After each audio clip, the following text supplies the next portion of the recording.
So, good morning. I'm not sure if it's good or not. I've been running around too much to catch my breath to see if it is or not. Lots of things are happening out there, and I don't know where the superintendent is. Anyway, we're going to talk about something else for the BBC. So, as you'll notice, so many of the political scandals and scandals in businesses and everything, they revolve around the precepts. Yeah, sometimes the killing, but really not so much, because these are people who, they're often doing it for money and power. Killing sometimes, yeah, but very often stealing, lying, unwise and unkind sexual behavior. Okay, so today I want to talk about lying because it's very, very prominent now in a bunch of things that if you're reading the news, it's right there. And when I say the news is alarm room teaching, it is. Okay, so there's regular old lying. We've talked about it before. You lie because you want to get something, or you lie because you want to cover up something. Okay? And we've talked about that, made many examples in our public life. What I don't know how many of you have been keeping track of this last week, what's been happening, but there was another, the date where they have to, finance the government for another period, for another year, and that date was midnight last Saturday night, and it was because the Republicans have a small majority in the House. It was up to them to present a bill, and they several months ago they had met with Biden when they had to also raise the debt limit. Okay, and at that time a bipartisan agreement was reached, and Kevin McCarthy, who's the Speaker of the House, said, "This is what it is." His caucus was, they weren't happy, but he told Biden that this is what it is. Okay, and Biden agreed, and it worked out, and it's fine. So that was a few months ago. So now comes the thing where they have to make the budget or pay for the budget for the last year, okay, and make a new budget for the next year. So, yeah, what I really want to bring up here is not just lying, but lying in the context of being a people pleaser. Yeah, because many, many people are people pleasers. And when you're a people pleaser, you often don't think of yourself as lying. Yeah, you just think, I'm just saying it in a way that other people will understand. Or, I'm just viewing it from this perspective, and then other people will agree. You don't see yourself as lying. Basically what you're doing is you're telling people what they want to hear, because then they will like you. And if, this is people all over the place do this. Well, a prime example is when these last few months with Kevin McCarthy as the Speaker of the House. And Kevin is a people pleaser because he needs his caucus behind him. So, to vote him in to be Speaker. As you know, it took 15 votes for him to, this was months ago, to be able to be Speaker. Usually it just takes one, at the most 2 votes. But, there's this caucus of about 20 very, very right-wing Republicans. Some are called the Freedom Caucus and various names. And pretty much headed by Matt Gaetz, but also he has a very strong team behind him. So Kevin, to McCarthy, I should say, when to become speaker months ago, then he told various people, because he had to get their votes, that yes, he would do this, and yes, he would do that, and he agreed to this, and he agreed to that. And definitely he was not going to do anything with the Democrats, and definitely they were going to slash the federal budget and not increase the debt. And then these right-wingers wanted that so that one person could bring up in the House and make a motion to vacate the chair. In other words, to fire the speaker, and he would just have to be a regular congressman after that. So he agreed to that, and he just agreed to whatever these people wanted so that they would vote for him. Okay, so now he's Speaker of the House. He told Biden one thing a few months ago about the budget. Then he still has these right-wing people who definitely want to cut cut everything. And they're making a lot of noise, okay? And it's not real clear to me. Some of what they say is, just having so much deficit is bad for the country and so on and so forth. That's their argument.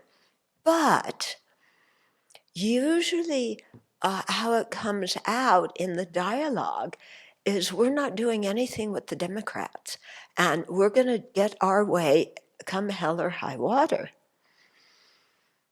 So here's McCarthy trying to get enough votes to pass. They don't even have enough to pass a year-long budget, but just to pass an incremental thing that will, what do they call it? It's a PC, no, a CP.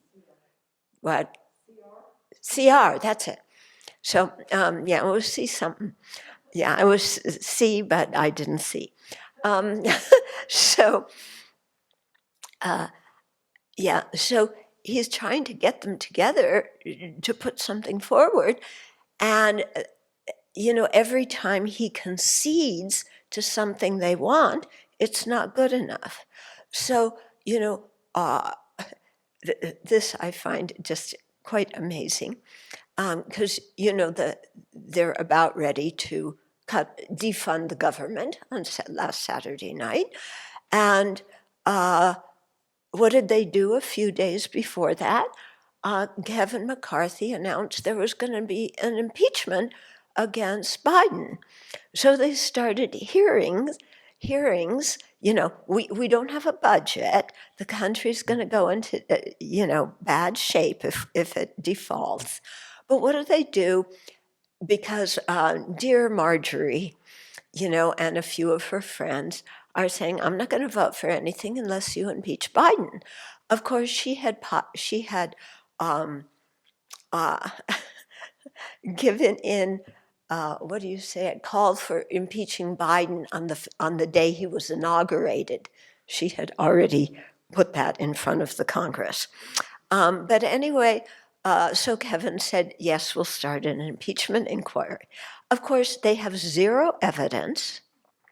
Nothing has turned up about, lots of accusations about Hunter doing this and Hunter doing that. But there's no paper trail, and there's nothing about Biden receiving, $5 million in bribes. And they've questioned people, and they've come up with nothing. But doesn't matter. Marjorie wants an impeachment inquiry. So they start the impeachment a few days before the government's going to be defunded. And then, that didn't satisfy them. Then they put up something else. We're not going to do this. You have to slash the budget, and we're not doing anything with Democrats. And Kevin McCarthy said, no, we're not doing anything with Democrats. You know, the subtext being, whatever Democrats want, we want the opposite. And we're going to get our way. And that's very much the feeling. So this is going on all week. There's so many details, I can't remember them and I won't bore you with them. But every time McCarthy caved to what one of the right-wing people wanted, because he was pleasing them. He's a people pleaser.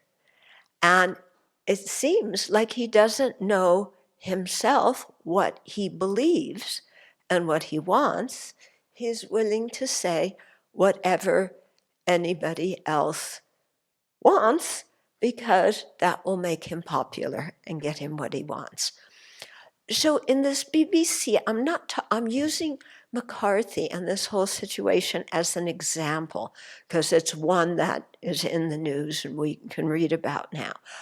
But what I'm really talking about is for us to look at our people-pleasing minds and what we say and do so that other people will like us, and how much we lie in the name of not lying, but just making people happy. Yeah, you know what I mean? Because I don't know if somebody said to McCarthy, are you lying? If he would even realize it. You know, it's just these people want this, so yes, I'll say yes, it'll make them happy. So how much do we do that? And then we get ourselves in really a pickle because we've made promises to so many people, and the promises we've made are we have no intention of keeping, or at least we don't even know which ones we're going to keep because we've told so many contradictory ones. And then what is the result? Okay, Matt Gaetz said one thing I really agree with, you know, at the end of this, and he said, one thing we can all agree on, Democrats and Republicans, is nobody trusts McCarthy now. And that's true, because he's people-pleased all the different sides and not come through with any of it. So what do we do in our lives? Saying, yes, I'll do this, yes, no, I won't do that, this, that, saying it in this way and that way. And yet, our motivation is 100% for our own benefit. In his case, he wanted to be speaker. You know, everybody knew this. This was his life's dream, to become Speaker of the House. And he was going to do that come hell or high water. And hell and high water came. At the very end, after the country going through this whole ruckus, and even some of the departments in the government telling their employees, get ready, because many of you are going to be furloughed, many of you are going to have to work, but without pay until this issue is resolved, like the military. Yeah, they're just going to have to be there, but they're not going to get paid until it's resolved, you know. And, they wanted to slash things for women and children, impoverished women and children who need more food. They were going to cut that off or decrease it by 30%. So most of the, what do you call it? Social services things. They wanted to decrease that budget by 30%. Anyway, at the last minute, okay, so this thing is, the government's gonna not be defunded after 12 midnight and 1 minute, okay, on Saturday night. What does Kevin do? Saturday morning, he cuts a deal with the Democrats. So he winds up getting praised. oh, here's a bipartisan thing, after putting the whole country and all these people who are not going to have enough money to pay rent in, in anxiety, and saying flat out, I am not working, doing anything with the Dems, turning around, the Dems cooperated because they didn't want to get blamed for not funding the government, because they would get blamed after all of this, not McCarthy, even though he could have done this months ago, actually, and prevented this whole crisis. So they did actually cut a deal. It's not satisfactory. It goes until the middle of November, and we're going to be right back where we started with the right-wing people and everything, and it's just going to be all going over and over and over again right before Thanksgiving. Yeah. But what to really emphasize here, to look what happens when we lie, and look what happens when we're people-pleasing. Yeah. And how, I brought up this case because it influenced an entire country. It's not just me telling, let's say, 20 people here something and then not doing any of the 50 things I've told you I was going to do. This influenced a whole country, and actually probably the world, because people are looking at the US and saying, do these people know how to govern? How can they run a country? And it's kind of obvious the answer is no. Yeah. So, but we're one person. How do we do this? Yeah, when do we do this? And to really take some time and look at ourselves and, review our own people-pleasing and what's our motivation for it? Yeah. And what are the consequences for it on other people? And what are the consequences on ourselves for lying, even if we tell ourselves we aren't lying? Okay? Because this is another thing. I'll do another BBC, but Trump, just so I'm your news thing, yeah. So Trump actually, there's a trial starting today because Letitia James from the New York federal attorney's Southern District Attorney, whatever it is.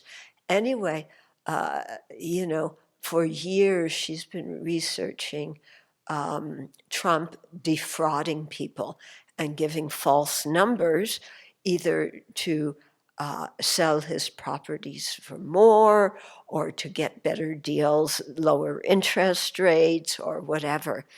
And he's in court today for this.